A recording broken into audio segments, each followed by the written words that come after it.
अब आप देख रहे हैं कि यहाँ के ऊपर इस जुलूस में जो इमाम हुसैन के लिए आदमी निकल रहा है, वहाँ पर हर धर्म का, हर मजहब का आदमी मौजूद है। इसमें आपका पहला सबूत हमारे पास स्वामी सारंग है कि जो इस वक्त ये छुरियों का मातम कर रहे हैं। ये हिंदू मजहब से, हिंदू धर्म से ताल्लुक़ रखते हैं। इमाम हुसैन हम तो समझते हैं ह्यूमन हिस्ट्री की पहली शख्सियत है कि जिनको दुनिया का हर मजहब वाला मानता है, हर मजहब वाला। वरना जिस मजहब की जो शख्सियत होती है उसी मजहब के मानने वाले उसको मानते हैं।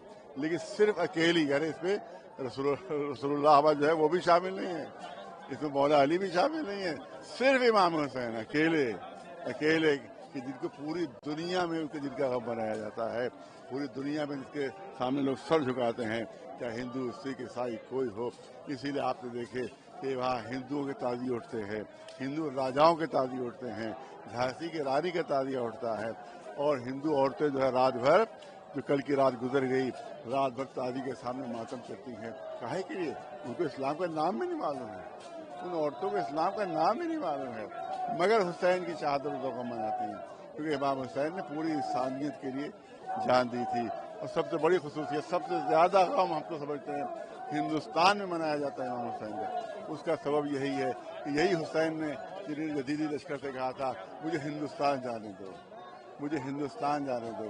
इसका मतलब है इमाम हुसैन की तमन्ना थी कि हिंदुस्तान चले जाए, हिंदुस्तान इमाम की ख्वाहिश थी कि वो हिंदुस्तान चले जाए। इसका मतलब है हिंदुस्तान को वो अमन का गहवारा समझते थे, शांति की जगह समझते थे।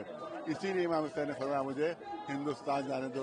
लिहाजा सबसे ज़्यादा कदर इमाम हुसैन की तो हिंदुस्तान में रहने वालों को होना चाहिए उनकी, कि जहाँ किसी मुसलमान मुल्क जाने की तमन्ना नहीं की उन्होंने कि किसी मुसलमान मुल्क चला जाऊँगा, कहाँ कि जहाँ मुसलमान नहीं थे वहाँ उन्हें कहा मैं जाऊँगा।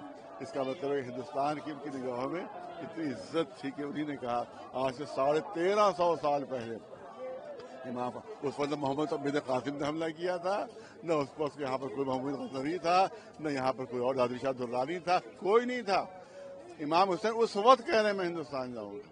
इसका मतलब है कि हिंदुस्तान की उनकी निगाहों में इतनी इज्जत थी, समझते थे कि शांति मिलेगी तो यहाँ मिलेगी, अगर मोहब्बत मिलेगी तो यहाँ मिलेगी। यार सबसे ज़्यादा हिंदुस्तानियों को, सबसे ज़्यादा जो हिंदुस्तान में हुकूमत कर रहे हैं, जो भी सियासी जमात हो, उनको भी यही चाहिए है कि इन जुलूसों में कोई रुकावट न पड़ना चाहिए, क्योंकि ये हिंदुस्तान के अमन के प्रतीक हैं और हिंदुस्तान से जो इमाम हुसैन की मोहब्बत थी ये उसकी अलामत है।